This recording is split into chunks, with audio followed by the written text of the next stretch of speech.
Bonjour, aujourd'hui un petit polar très sympa et qui me tient à cœur parce qu'en fait l'histoire se déroule au Sénégal, enfin en tout cas en Afrique et en grosse partie au Sénégal où j'ai grandi, donc voilà. On est avec Les Sables de la Teranga de Sébastien Mayou, un roman d'espionnage fantastique. Alors merci à l'auteur de me l'avoir fait parvenir parce que j'ai adoré. Oui, effectivement, ça m'a fait revoyager dans ce pays où même j'ai découvert des choses extraordinaires.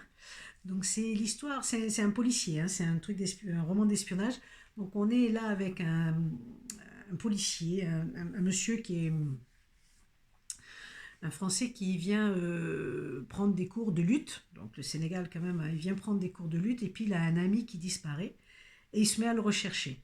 Il se met à le rechercher et là, à travers cette enquête, cette recherche pour retrouver son ami, il va voyager à travers l'Afrique et ça va être fantastique parce qu'on va comprendre on découvre là tous les tenants et les aboutissants, tous les intérêts qui se cachent derrière certaines choses en Afrique, euh, tout ce qui est suivi de près ou de loin, tous les gens qui sont suivis de près ou de loin. Et en même temps, c'est un formidable roman où on découvre ce qui n'est pas forcément dévoilé ailleurs, c'est-à-dire il faut plonger vraiment au cœur du sujet. Il nous parle avec comment dire, beaucoup de sagesse de tout ce qui est religion.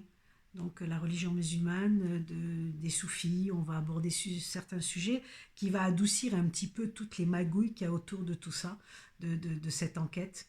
Hein, parce que l'Afrique, c'est une terre extrêmement riche et qui est convoitée par bien des personnes, donc bien des peuples et des nations.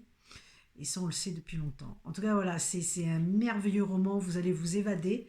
Super film d'espionnage, livre d'espionnage, pardon. Écoute, c'est haletant. Bah, moi, je l'ai lu d'une traite. Hein, on n'arrête pas parce qu'on veut savoir la fin.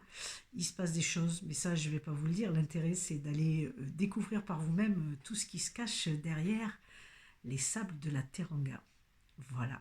Évidemment, si vous avez l'élan du cœur, les amis, mais vous verrez, c'est un roman pas comme les autres, parce que déjà, vous allez dans un autre continent. Donc, je vous dis à bientôt avec notre histoire. Bye bye.